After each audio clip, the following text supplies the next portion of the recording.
Hey everyone, कैसे हैं आप लोग। आई होप आप लोग अच्छे होंगे, बेहतर होंगे और एकदम मजे में होंगे। तो जैसा कि आप लोगों को पता है, हमारी जो सीरीज चल रही है जिसमें हम गेट, आईआईटी जैम और सीएसआईआर नेट फिजिक्स के लिए थर्मल फिजिक्स के chapter first law of thermodynamics के बेस्ट 50 क्वेश्चंस कर रहे हैं। और इस सीरीज के हम ऑलरेडी 4 लेक्चर कर चुके हैं, तो आज है इसका आखिरी 5वां lecture. And I am sure अगर जिन लोगों ने वो लेक्चर देखे हैं तो वो लेक्चर उनके लिए काफ़ी यूजफुल रहे होंगे। उन लेक्चर से काफ़ी कुछ उन्हें सीखने को मिला होगा। तो आज का जो लेक्चर है वो आखिरी लेक्चर है इस 50 क्वेश्चंस का। इसके बाद हम नेक्स्ट चैप्टर चालू करेंगे। तो ये जो सीरीज है आपके लिए यूजफुल है, तो प्लीज़ चैनल को शेयर कीजिए अपने दोस्तों के साथ, जो वीडियो है उसको लाइक कीजिए, और अगर आपने अब तक चैनल को सब्सक्राइब नहीं किया है तो प्लीज चैनल को सब्सक्राइब कीजिए। तो चलिए स्टार्ट करते हैं आज का। इस क्वेश्चन में हमें बोला गया है 1 mole of a monoatomic ideal gas is mixed in the 1 mole of a diatomic gas. ठीक है, what is the molar specific heat of mixture at constant volume. तो 2-3 चीजें हैं जो यहाँ पर नोट करने वाली हैं और जो गिवन है। सबसे पहले तो जो एक गैस है वो है मोनोएटॉमिक, एक गैस जो है वो मोनोएटॉमिक है और एक है कौन सी, डायटोमिक। तो जो मोनोएटॉमिक है उसके लिए जो गामा है, गामा की जो वैल्यू होगी उसके लिए वो कितनी होगी, 5/3 मोनोएटॉमिक के लिए। और जो डायटोमिक के लिए है उसके लिए जो गामा है उसकी वैल्यू होगी वो 7/5 होगी। ठीक है, नेक्स्ट चीज क्या बोली हुई है कि जो वॉल्यूम है वो क्या है, कांस्टेंट है। वॉल्यूम जो है वो क्या है, कांस्टेंट है। 1 मोल है और उसको मिक्स किया गया है दूसरे के तो N1 बराबर है 1 मोल और N2 बराबर भी है कितना, 1 मोल है। सॉरी, ये 1 मोल है। तो ये दोनों ही कितना है, 1 मोल है। दोनों गैस के कितने कितने मोल लिए गए हैं, 1 मोल लिए गए हैं। और दोनों को क्या कर दिया गया, मिक्स कर दिया गया है। और वॉल्यूम क्या है, कांस्टेंट। ठीक है, तो हम अब क्या करेंगे इसको सॉल्व करने के लिए। हमारा जो प्रोसेस रहेगा, जो टोटल जो मिक्सचर होगा उसकी हम क्या लिख लेंगे, स्पेसिफिक हीट लिख लेंगे। तो टोटल मिक्सचर के लिए जो उसकी स्पेसिफिक हीट होगी उसको हम कैसे लिखेंगे, N1 plus N1 plus N2 into CV। और कौन कौन सी गैस का है, N1 C1 CV1 और ये कितना हो जाएगा, N2 CV2। ठीक है, अब ये जो CV है, ये जो स्पेसिफिक हीट है किस पर है, कांस्टेंट वॉल्यूम पर है। और कांस्टेंट वॉल्यूम पर जो स्पेसिफिक हीट होती है हम जानते हैं कितना होता है, R/γ-1। तो जहां पर भी CV लिखा है हम उसको रिप्लेस कर देंगे किससे, R/γ-1 से। जहां 1 है CV1 वहां आ जाएगा γ1, और γ1 किसको डिनोट करेगा, मोनोएटॉमिक को। और γ2 जो है वो किसको डिनोट करेगा, डायटोमिक को। तो हम इसको रिप्लेस अगर करें तो ये क्या बन जाएगा, N1 प्लस N2। और इसको लिखा मैंने R/, ये जो मिक्सचर है तो इसके लिए मैंने लिख दिया गामा मिक्सचर -1। यहाँ पर N1 का N1, C1 की जगह कितना आ जाएगा, C1 की जगह आ जाएगा R/γ1 -1 प्लस N2 R/γ2 -1। ठीक है, यहाँ तक ये समझ में आ गया होगा कि मैंने क्या किया है। अब देखो क्या हो रहा है कि R और ये R, ये तीनों R क्या हो गए, कैंसिल हो गए। अब हमारे पास जो भी वैल्यूज है उनको हम यहाँ पर क्या करेंगे, सब्स्टिट्यूट करेंगे। तो वैल्यू क्या क्या है हमारे पास, N1 N2 की वैल्यू है। N1 की वैल्यू कितनी है, 1, और N2 की वैल्यू भी कितनी है, 1 है। ये 1 है, 0.1 नहीं है। तो कितना हो जाएगा, 2/गामा मिक्सचर -1। यहाँ पर कितना हो जाएगा, 1/γ1 की वैल्यू कितनी है, यानी कि मोनोएटॉमिक के लिए वो है 5/3। तो 5/3 -1, और ये हो जाएगा 1/7/5 -1। तो इसको जब हम फर्दर सॉल्व करेंगे तो यहाँ से हमारे पास गामा जो मिक्सचर है उसकी वो वैल्यू आ जाएगी, वो कितनी आ जाएगी, 1.5। गामा मिक्सचर की वैल्यू 1.5 आ जाएगी। हमें वैल्यू निकालनी है CV की, तो CV किसके बराबर हो जाएगा, R/γ मिक्सचर -1। तो R की वैल्यू कितनी लेंगे हम, R की ये जो आंसर है हमें R के फॉर्म में लिखना है ना। तो यहाँ R और गामा मिक्सचर की वैल्यू कितनी हो गई, 1.5 -1। तो ये हो गया कितना, R/0.5 और 2 ऊपर चला गया तो ये आ जाएगा 2R। तो हमारे पास जो आंसर आ जाएगा इसका वो कितना आ जाएगा, 2R, जो कि ऑप्शन कौन सा है, B। तो होपफुली ये जो सॉल्यूशन है आप लोगों को इजीली ये सॉल्यूशन समझ में आ गया होगा। अब बात करते हैं नेक्स्ट क्वेश्चन की। तो नेक्स्ट क्वेश्चन की अगर हम बात करें तो नेक्स्ट क्वेश्चन में हमें बोला गया है 2 कंटेनर्स, 2 कंटेनर है ऑफ इक्वल वैल्यूज। ये इक्वल वैल्यू नहीं है, इक्वल वॉल्यूम आएगा। Contain the same gas at pressure P1 and P2 और जो एब्सोल्यूट टेम्परेचर दिया हुआ है उनका कितना है T1 and T2। On joining the vessels the gas reaches a common pressure P and common temperature T। तो रेशो बताना है, P/T का रेशो बताना है हमें, ठीक है। सबसे पहली चीज़ तो ये जो चीज़ है ये वाली, ये वैल्यूज़ नहीं है, वॉल्यूम है, ये लिखा हुआ है वॉल्यूम। तो सबसे पहले तो हम जो गिवन है वो लिख लेते हैं। V1 यानी कि वॉल्यूम है V1 जो वॉल्यूम है V है, और V2 वॉल्यूम है V है। तो दो कंटेनर बना लिए, एक कंटेनर और एक कंटेनर, दोनों को मैं पार्टीशन से अलग कर देता हूँ। इसका pressure P1, temperature T1, volume V, इसका प्रेशर P2, टेम्परेचर T2 और वॉल्यूम इसका कितना है V है। तो सबसे पहले दोनों के लिए इंडिविजुअली मैं आइडियल गैस इक्वेशन लिख लेता हूँ। तो कंटेनर 1 के लिए, तो कंटेनर 1 के लिए अगर मैं आइडियल गैस इक्वेशन लिखूँ कंटेनर 1, तो वो क्या लिखा जाएगा, P1V और N1R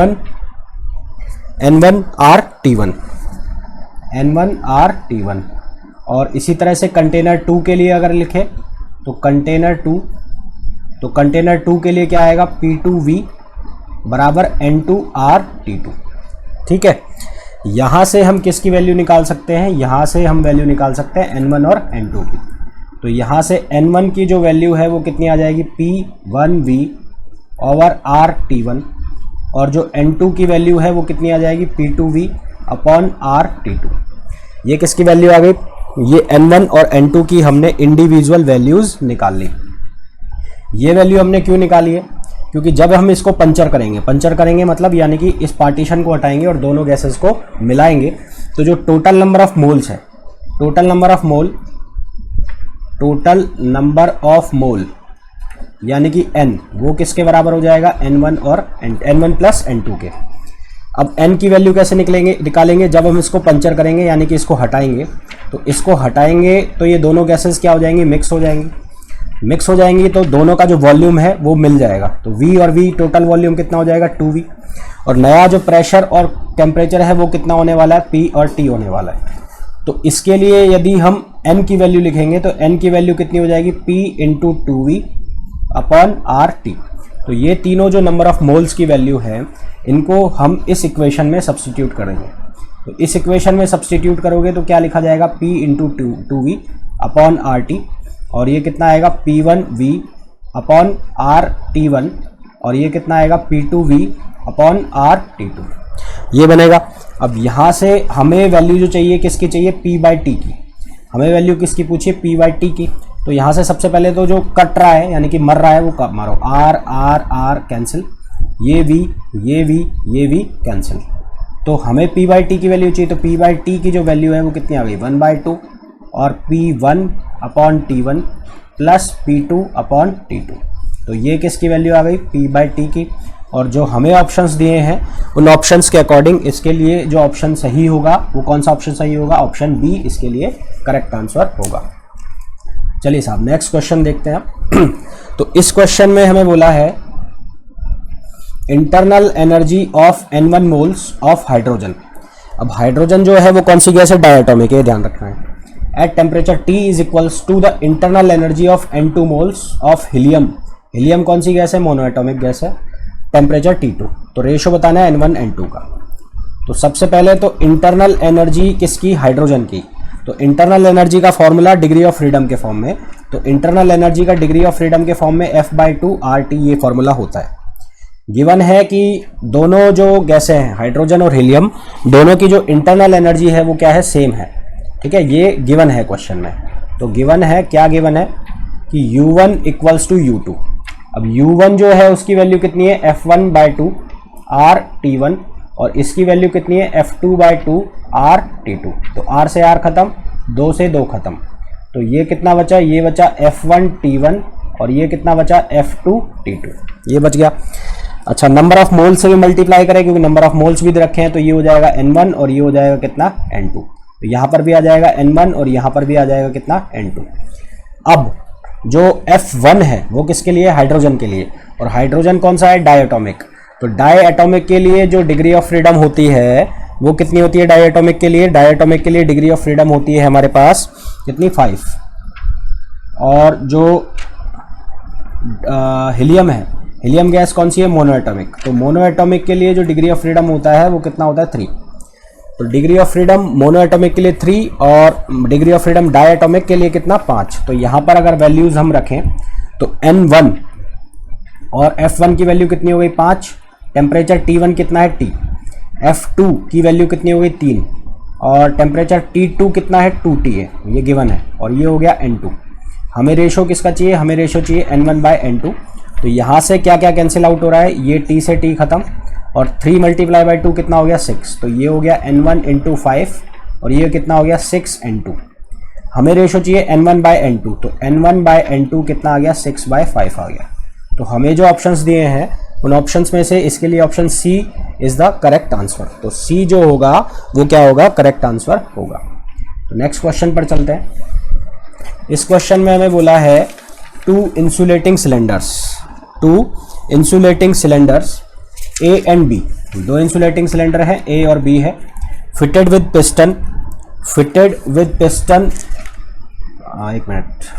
pistons contain equal amount of ideal diatomic gas at temperature 300 kelvin. ठीक है, टेम्परेचर कितना है? 300 केल्विन है और आइडियल डायटोमिक गैस है। कौन सी गैस है? आइडियल डायटोमिक गैस है। उसके बाद क्या बोला है? The piston A is free to move.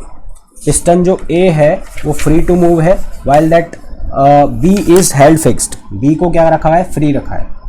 The same amount of heat is given to gas in each cylinder if the rise in temperature of the gas in A is 30 Kelvin, then the rise in temperature of gas is B। तो देखो सबसे पहले तो जो given है उसको हम यहाँ पर लिख लेते हैं जैसा कि हम अब तक करते आए हैं। 2 इंसुलेटिंग सिलेंडर है A और B, जिनमें ये सिलेंडर बना लिया मैंने। एक सिलेंडर है A और एक सिलेंडर है B। ठीक है, ये हो गया A और ये हो गया B। इन दोनों में equal amount of ideal diatomic gas है और टेम्परेचर फिक्स है कितना है? 300 केल्विन है। पिस्टन लगे हुए हैं, यहाँ पर पिस्टन लगा हुआ है, इसमें पिस्टन है, ये पिस्टन, और यहाँ पर भी पिस्टन लगा हुआ है, ये पिस्टन हो गया। ठीक है, टेम्परेचर कितना रखा है? 300 केल्विन यहाँ का टेम्परेचर है, 300 केल्विन यहाँ का टेम्परेचर है। यहाँ पर भी डायटोमिक है और यहाँ पर भी डायटोमिक गैस है। Piston A is free to move. Piston A easily move कर सकता है, while that B is held fixed। B जो पिस्टन है वो फिक्स है, यानी कि जो B सिलेंडर है उसका वॉल्यूम क्या हो गया? कांस्टेंट हो गया। B जो सिलेंडर है उसका वॉल्यूम क्या हो गया? कांस्टेंट हो गया। और जो पिस्टन A है वो क्या करेगा? मूव करेगा, फ्री मूव करेगा और इजीली मूव करेगा। तो ये जो प्रोसेस हो जाएगी कांस्टेंट प्रेशर प्रोसेस हो जाएगी। सेम अमाउंट ऑफ हीट दोनों को गिवन है, यानी कि अगर इसको हीट दी जा रही है DQ तो इसको भी हीट कितनी दी जा रही है? DQ। तो DQA बराबर क्या है? DQB, ये गिवन है। ठीक है, और गिवन क्या है कि DQA बराबर क्या है? DQB। बोला है if the rise in temperature of the gas A is 30 kelvin. A का जो टेम्परेचर है वो 30 केल्विन से बढ़ जाता है, तो B का टेम्परेचर कितने से बढ़ेगा ये हमें बताना है। तो ये एक अच्छा खासा क्वेश्चन है और मेरे कराने के बाद इस क्वेश्चन को जरूर वापस से करना। ठीक है, तो सबसे पहले सिलेंडर A की बात कर लेते हैं। सिलेंडर A में जो पिस्टन है वो फ्री टू मूव है, तो यहाँ पर जो हीट होगी उस हीट को हम कैसे लिखेंगे? DQ equals to NCP/dt। कैसे लिखेंगे? NCP/dt। ऐसा मैंने क्यों लिखा है? क्योंकि जब पिस्टन मूव करेगा सिलेंडर के अंदर तो वो पिस्टन मूव करेगा कांस्टेंट प्रेशर के साथ, तो इसलिए जो हीट आ जाएगी कांस्टेंट प्रेशर पर आ जाएगी, जिसकी वैल्यू लिख लेंगे हम NCP/dt। क्योंकि हम जानते हैं कि जो Cp है उसकी वैल्यू किसके बराबर होती है? Cv प्लस R के। तो हम क्या लिख लेंगे? जो DQ है उस DQ की वैल्यू को हम ये A लिख देता हूं मैं यहाँ पर। तो DQA जो है वो किसके बराबर हो जाएगा? NCV प्लस R, और ये कितना हो जाएगा? DT। ठीक है, और A के लिए है तो इसको लिख देता हूं मैं 1। जो टेम्परेचर में चेंज आना है वो कितना हो जाएगा? 1 हो जाएगा। फिर Q के लिए, सेकंड जो सिलेंडर है उसके लिए बात करें तो फॉर सिलेंडर सेकंड के लिए जो हीट है उसको लिख लिया मैंने DQB, क्योंकि उसका वॉल्यूम कांस्टेंट है तो यहाँ पर जो हीट लिखी जाएगी NCV/dt से लिखी जाएगी। तो ये कितना हो जाएगा? NCV/dt 2 हो जाएगा। ठीक है, अब गिवन है कि दोनों की हीट क्या है? सेम है, यानी कि DQA बराबर क्या है? DQB है, यहाँ पर ये लिखा है। तो दोनों की हीट को अगर हम बराबर कर दें तो क्या लिखा जाएगा? NCV, एक मिनट, क्या लिखा जाएगा? NCV प्लस R और ये कितना dt1 और ये कितना है NCV और ये कितना हो जाएगा dt2। तो यहाँ से क्या क्या कैंसिल आउट हो रहा है, सबसे पहले वो हटाओ। तो ये n से n खत्म। टेम्परेचर जो राइज हुआ वो कहाँ पर राइज हुआ है, वो राइज हुआ है ये dt1 वाला, और कितना राइज हुआ है 30 केल्विन। तो इसको मैं लिख दूंगा क्या CV प्लस R, और ये कितना आ जाएगा 30, और ये आ गया CV और ये dt2। हमें वैल्यू चाहिए किसकी, dt2 की। तो ये कितना हो जाएगा CV plus R upon CV, और ये कितना हो गया 30। अब CV की वैल्यू कैसे लाएं, CV जो होता है वो कितना होता है F/2R। CV की जो वैल्यू होती है वो कितनी होती है F/2R। गैस कौन सी है, डायटोमिक। तो डायटोमिक गैस के लिए F की वैल्यू कितनी 5, तो ये कितना हो जाएगा 5/2R। तो CV की वैल्यू जब यहाँ पर सब्सटीट्यूट करोगे और इस पूरे को जब आप सॉल्व करोगे तो dt2 की जो वैल्यू आएगी वो कितनी आएगी 42 केल्विन। आपको ये वाली जो CV की वैल्यू है उसको सब्सटीट्यूट करना है यहाँ पर। तो ये जब सॉल्व कर लोगे तो यहाँ से वैल्यू आ जाएगी कितनी 42 केल्विन, जो कि ऑप्शन कौन सा है, D। तो हमें जो ऑप्शंस दिए हैं उनमें से D इसके लिए अच्छा सही आंसर होगा। तो ये जो क्वेश्चन था ये एक अच्छा क्वेश्चन था, और मेरे कराने के बाद इस क्वेश्चन को अगर आप इस वीडियो को देख रहे हैं तो वापस से ज़रूर करना। काफ़ी सारे कॉन्सेप्ट्स इसमें यूज़ हो रहे थे, तो अगर आप इसको मेरे कराने के बाद एक बार खुद से करते हैं तो डेफिनेटली आपका कॉन्फिडेंस बढ़ेगा। नेक्स्ट क्वेश्चन पर चलते हैं। तो नेक्स्ट क्वेश्चन पे बात करें तो इस क्वेश्चन में कहा गया है व्हेन एन एयर बबल, जब किसी एयर बबल को rises from the bottom to the surface of the lake its radius become double, find the depth of the lake given that the atmospheric pressure is equal to pressure due to column of water 10 meter height and assume constant temperature and disregard surface tension। तो सबसे पहले मैं एक pictorial view इसका बना लेता हूँ। तो ये सरफेस है, फ्री सरफेस, और इसके नीचे भरा हुआ है पानी, ठीक। और फ्री सरफेस, ये फ्री सरफेस है। तो फ्री सरफेस पर जो प्रेशर है उस प्रेशर को मैंने लिख लिया P0। तो P0 का है pressure at free surface, pressure at free surface है। मान लिया ये जो हाइट है ये हाइट है h, तो जो डेटम पे प्रेशर होगा यहाँ पर वो कितना होगा P0 प्लस रो जी एच। यहाँ पर जो प्रेशर होगा वो कितना होगा P0 प्लस रो जी एच होगा, ठीक है।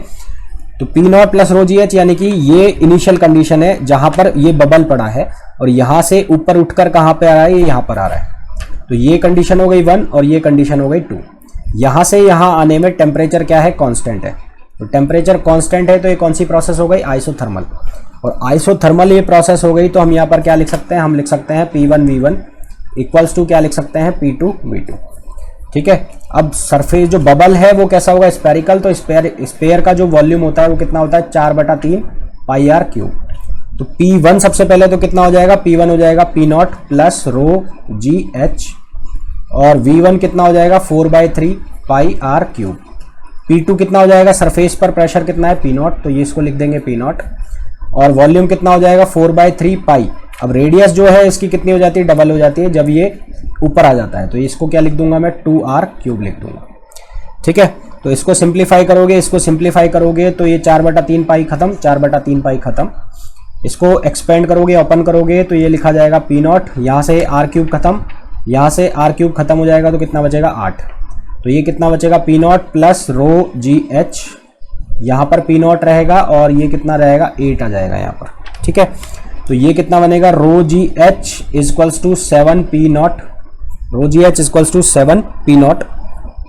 उसके बाद हमें बोला है कि जो एटमॉस्फेरिक प्रेशर है वो इक्वल है किसके, pressure due to column of water 10 metre high. तो जो एटमॉस्फेरिक प्रेशर है उसकी जो वैल्यू है वो वाटर कॉलम के बराबर दे रखी है, किसके बराबर, 10 मीटर हाइट के बराबर। यानी कि मैं क्या लिख सकता हूँ, P0 को क्या लिख सकता हूँ, P0 को लिख सकता हूँ, गिवन है P0 इक्वल्स टू 10 रो जी, 10 रो जी। ये मैंने कैसे लिखा है कि अगर हमारे पास होता है P equals to rho g h, तो H बराबर कितना होगा P अपॉन रो जी। अब हमें बोला है कि ये जो प्रेशर है, ये जो एटमॉस्फेरिक प्रेशर है यानी कि P0, ये बराबर है किसके, equal to pressure due to column of water 10 metre high. तो H की जो वैल्यू है वो कितनी रखी है, 10 मीटर। तो यहाँ से ये कितना हो जाएगा, P बराबर 10 इंटू रो जी। तो ये वैल्यू अगर मैं यहाँ पे सब्सटीट्यूट कर देता हूँ तो क्या बनेगा, यहाँ पर बनेगा रो जी एच, ठीक है, क्या बनेगा, rho g h equals to 7 into 10 into rho g. तो यहाँ से क्या क्या कैंसिल आउट होगा, रो जी से रो जी कैंसिल हो जाएगा, एच इक्वल्स टू कितना आ जाएगा 70 मीटर। तो हमें जो ऑप्शंस दिए हैं उनमें से ऑप्शन सी इसके लिए करेक्ट आंसर होगा। तो ये भी एक अच्छा क्वेश्चन था। यहाँ पर आपको थर्मो के साथ साथ फ्लूइड के कॉन्सेप्ट्स भी यूज करने हैं, फ्लूइड के कॉन्सेप्ट लगाओगे तो ये क्वेश्चन हो जाएगा। नेक्स्ट क्वेश्चन पर चलते हैं। इस क्वेश्चन में हमें बोला है in the cyclic process shown on the VP diagram, VP diagram है या वाई एक्सिस पर वॉल्यूम लिया है और एक्स एक्सिस पर प्रेशर लिया है, मैग्नीट्यूड ऑफ वर्क डन निकालना है। तो मैग्नीट्यूड जो वर्क डन होगा हम जानते हैं कि वो किसके बराबर होगा, area under the diagram, area of the diagram. तो ये जो एरिया बन रहा है, ये एरिया क्या बन रहा है, एक सर्किल बन रहा है और सर्किल का जो एरिया है वो किसके बराबर होता है, पाई आर स्क्वायर के बराबर। तो वर्क डन जो होगा वो किसके बराबर होगा, area of the circle, area of the circle, ठीक है। सर्किल का एरिया किसके बराबर होता है, पाई आर स्क्वायर, जहां आर होती है उसकी रेडियस। तो ये जो रेडियस है ये कितनी होगी, अगर यहां से देखूं तो कितनी होगी, P1 माइनस P2/2। तो R होगा एक तो P1 माइनस P2/2 और एक बार R होगा कितना, V2 माइनस V1/2 और R की वैल्यू किसके बराबर भी होगी, V2 माइनस V1/2 के बराबर भी होगी। तो हमें लिखना है पाई आर स्क्वायर, तो इसको मैं ऐसे लिख सकता हूं पाई आर इंटू आर। तो एक बार R की वैल्यू लिख दूंगा कितनी, P2 माइनस P1 होगा, सॉरी तो P2 माइनस P1। तो एक बार तो कितनी लिख दूंगा, P2 माइनस P1 अपॉन 2 और एक बार कितनी लिख दूंगा, V2 माइनस V1 अपॉन 2। तो इसको जब सॉल्व करोगे तो कितना बन जाएगा, पाई/4 और P2 माइनस P1 और ये कितना, V2 माइनस V1। तो हमें जो ऑप्शन दिए हैं उन ऑप्शंस में से ऑप्शन जो सी होगा वो इसके लिए करेक्ट आंसर होगा और ये किसकी वैल्यू हो जाएगी, वर्क डन की वैल्यू हो जाएगी। नेक्स्ट क्वेश्चन पर चलते हैं। इस क्वेश्चन में हमें बोला है when a gas filled in a closed vessel is heated through 1 degree centigrade it's pressure increase by 0.4% the initial temperature of the gas was. तो हमें इसमें इनिशियल टेम्परेचर पूछा है गैस का कि कितना होगा। तो इसको हम कैसे करेंगे, इसको करने के लिए हम यूज करेंगे आइडियल गैस इक्वेशन का। तो ideal gas equation, ideal gas equation वो कितनी होती है, PV इक्वल्स टू nRT। अब हमें क्या करना है, क्लोज्ड वेसल है, क्लोज्ड वेसल है इसका मतलब जो वॉल्यूम है वो क्या रहेगा, कांस्टेंट रहेगा। तो क्लोज्ड वेसल है, तो क्लोज्ड वेसल है दैट मीन्स कि जो वॉल्यूम है वो क्या है, कांस्टेंट है। तो इसको डिफरेंशिएट कर दो, पार्शियली डिफरेंशिएट करोगे तो क्या लिखा जाएगा, पहले इसको डिफरेंशिएट कर दूं, PdV प्लस VdP और ये कितना बनेगा, nRDT। क्योंकि वॉल्यूम कांस्टेंट है तो dV की वैल्यू कितनी होगी, 0। dV की वैल्यू 0 होगी तो ये वाली चीज़ क्या हो जाएगी, खत्म हो जाएगी।